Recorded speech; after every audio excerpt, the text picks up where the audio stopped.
मैं आपसे गुफ्तगू एक बहुत अहम मौजू पे करना चाहता हूँ। 2024 का इलेक्शन जो है ये हिंदुस्तान की तारीख़ का सबसे अहम और सबसे मुश्किल इलेक्शन होने जा रहा है। 1952 के इलेक्शन के बाद मैं समझता हूँ ये 24 का इलेक्शन है जो इस हिंदुस्तान की तारीख़ लिखेगा। 1947 में जब ये मुल्क बटा उस वक्त कुछ लोग इस मुल्क को छोड़ के चले गए और काफ़ी बड़ी तादाद उसने गांधी की आवाज़ पर, मौलाना आज़ाद और नेहरू और उस वक्त के काबरीन की आवाज़ पर अपनी किश्तियाँ जला दी, एक जिना को ठुकरा दिया और ये फ़ैसला हुआ। जो कैफियत 1947 में मुसलमानों की थी, आज 2024 में हम वहीं खड़े हैं। उस वक्त के काबरीन ने एक राय दी कि भाई तुम यहाँ आके रहो, हम साझी विरासत में रहेंगे। सन 52 का जो पहला इलेक्शन हुआ, नेहरू ने रेफरेंडम लिया कि इस मुल्क में सेकुलर हुकूमत रहेगी या हिंदू स्टेट बनेगी। उस वक्त की आवाम ने यह फ़ैसला किया और हिंदुस्तान के मुसलमानों को भी मसर्रत हुई कि उनका फ़ैसला सही था। हम मुसलमानों ने चाँद और सितारों की तमन्ना नहीं की थी, हमने सिर्फ यही चाहा था कि हम इज़्ज़त के साथ अपने भाइयों के साथ रहें। पिछले 10 साल से जो कुछ हो रहा है उससे इस मुल्क का किसान हो, मज़दूर हो और कारीगर हो, हर तबका फ़िक्रमंद और परेशान है। और बिलख़ुसूस मुसलमानों के लिए अब फ़ैसला करना है कि उनकी ज़िंदगी कैसे गुजरेगी।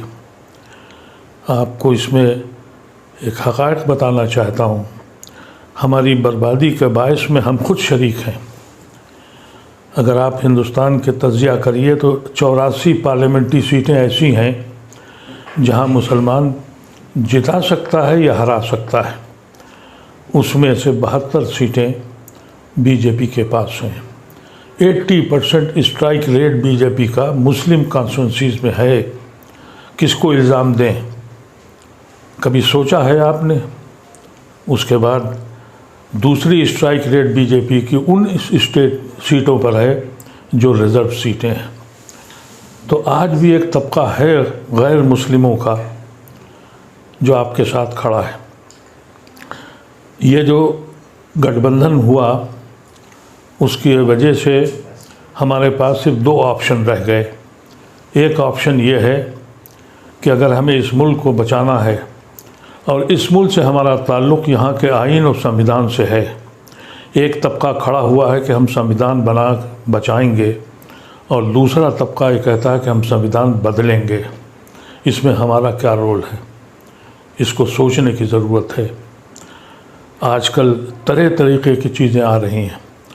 मैंने देखा कि कुछ लोग, मुसलमान इतना परेशान हो चुका है कि उसे मालूम है कि उसकी दरगाहें, उसकी खानकाहें, उसकी मसाजिदें, उसके कब्रिस्तान रोज़ छीने जा रहे हैं। यहाँ तक कि कोर्ट अब ये भी कह रहा है कि आप मदरसा बंद कर दीजिए, सेकुलर मुल्क है और ये ऐसा सेकुलर मुल्क है जहाँ पार्लियामेंट का इफ्तिताह होता है तो हवन किया जाता है। यहाँ शिव मंदिर जितने हैं वहाँ पढ़ाई की जाती है। जब ये हालात हो जाएं फिर भी हम नहीं जाग रहे हैं। मैं आपसे गुजारिश करता हूँ कि अगर आप इस वक्त भी बहक गए, क्योंकि बहकने वाले लोग हैं, अभी बहुत से वाया मीडिया पॉलिटिकल पार्टीज़ ने निकाले हैं, उनकी सहयोगियों के साथ जुड़ने जा रहे हैं।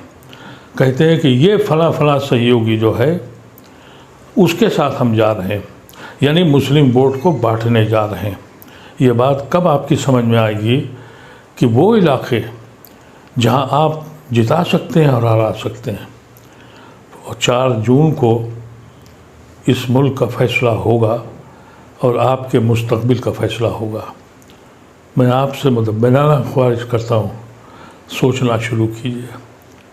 कभी सोचिए आप कि हम गुनहगार हैं या नहीं हैं, हम कहाँ खड़े हैं।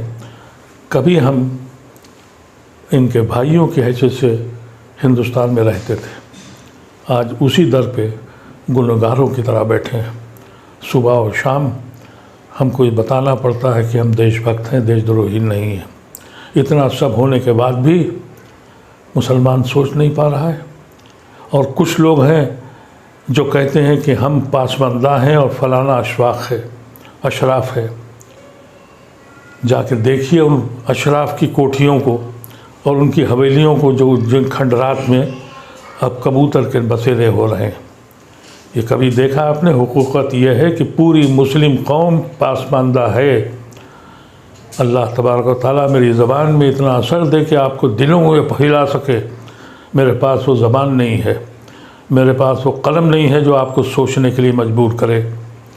अगर आपने इस बार भी यही किया, अगर आप 5 सीटें भी कम, वोट भी कम कर सकते हैं, तो यकीन कीजिए कि आप मिल्लत पर और हिंदुस्तान पर एहसान करने जा रहे हैं। हमारा ताल्लुक़ इस मुल्क में हिंदुस्तान से सिर्फ़ आइन के साथ है। अगर आइन छीन गया, और जो छीना जा रहा है और एलानिया कहा जा रहा है, फिर भी समझ में नहीं आ रहा है। फिर भी कुछ लोग कहते ये हैं कि फलाने का वोट है, फलाने का वोट है। इस वक्त हमारे पास सिर्फ 2 ही ऑप्शन हैं। एक ऑप्शन ये है कि हम उन लोगों के साथ जाएं जिन्होंने आइन को बचाने की कोशिश की है, और उन लोगों की मुखालफत करें जिन्होंने हमें धोखा दिया है और जिन्होंने अपने मकसद के तहत जाके एनडीए के साथ गए हैं। इन लोगों को ख़ास तौर से आप अंदाज़ा कर लें कि इनके ख़िलाफ़ आप मुत्तहिद हो जाएं। अगर आप अपनी 84 सीटों में से 50 और 60 सीटें भी कम कर सकते हैं, तो ये मुल्क भी बच जाएगा और आप भी बच जाएंगे। अगर आपकी बात मेरी समझ में आ जाए तो खुदारा अपने साथियों से कहिए, उन तक पैगाम पहुँचाइए। यकीन कीजिए कि अगर आपने 5 वोट भी कम कर दिए तो ये कार खैर है, हमारा मुल्क बच जाएगा। मेरा दीन भी कहता है कि जालिमों के हाथ रोको, तलवारों से अब नहीं रोक सकते, वोट से रोक सकते हैं। एक जालिम जिन्होंने इस मुल्क को, ज़मीन को जहन्नुम बना दिया, और हम अपने घरों पर बैठे हुए हैं। अब बैठने की ज़रूरत नहीं है। अब सिर्फ ये फ़ैसला कीजिए, कोई हो, अगर ये जीत गए तो जो लोग आपके साथ हैं ये भी हमको किस्मत के हवाले करके छोड़ जाएंगे। कितने छोड़ गए, कुछ तो दौलत की लालच में, कुछ खौफ की लालच में। और अगर ये दोबारा जीत गए तो फिर वो जो बचे के जो सेकुलर हिंदू आपके साथ खड़े हैं, ये भी आपका दामन छोड़ देंगे। फिर आपके बच्चों का क्या हश्र होगा। और अगर आप जीत गए, इनको रोक लिया आपने, तो आपका वक़ार बुलंद हो जाएगा। आज आपकी हैसियत क्या है? कोई पॉलिटिकल पार्टी आपको घास नहीं डालती, आपको बुलाती नहीं है। यहाँ तक कि जो मुस्लिम कॉन्स्टिट्यूंसीज़ हैं वहाँ पर भी गैर मुस्लिमों को देती है और मजबूर हैं उनको जिताने के लिए। ऐसी शक्ल में एक बार सोचिएगा ज़रूर, और इस बात पर सोचिएगा कि ये एक आदमी जो बीमारी के बाद अपनी उम्र के साथ और बीमारी के साथ जिसकी आँखें अपने रब से मिलने को बेचैन हैं, ये उसका आखिरी इलेक्शन है। मैं इलेक्शन का कैंडिडेट नहीं हूँ, लेकिन अपनी मिल्लत की तरफ देखता हूँ तो दूर दूर तक कोई दिखाई नहीं पड़ता। सारे इख्तलाफात छोड़ दीजिए, सारी जमातें छोड़ दीजिए, अशराफ और पासमानदा छोड़ दीजिए। सिर्फ़ एक फ़ैसला कीजिए कि इस मुल्क के कानून को, इस मुल्क के आइन को बचा लीजिए। हमारे बुज़ुर्गों ने इसी आइन की रोशनी में हमने अपने मुल्क को, एक मुस्लिम मुल्क को छोड़ दिया था। इतना सोचना ज़रूरी है। बहुत बहुत शुक्रिया। अगर आप मेरी आवाज़ से आप मुतमईन हो तो खुदारा अपने आवाज़ को दूसरों तक पहुंचा दीजिए, और इस पर सोचिएगा, सोचिए और फ़िक्र कीजिए और अमल कीजिए। बहुत बहुत शुक्रिया।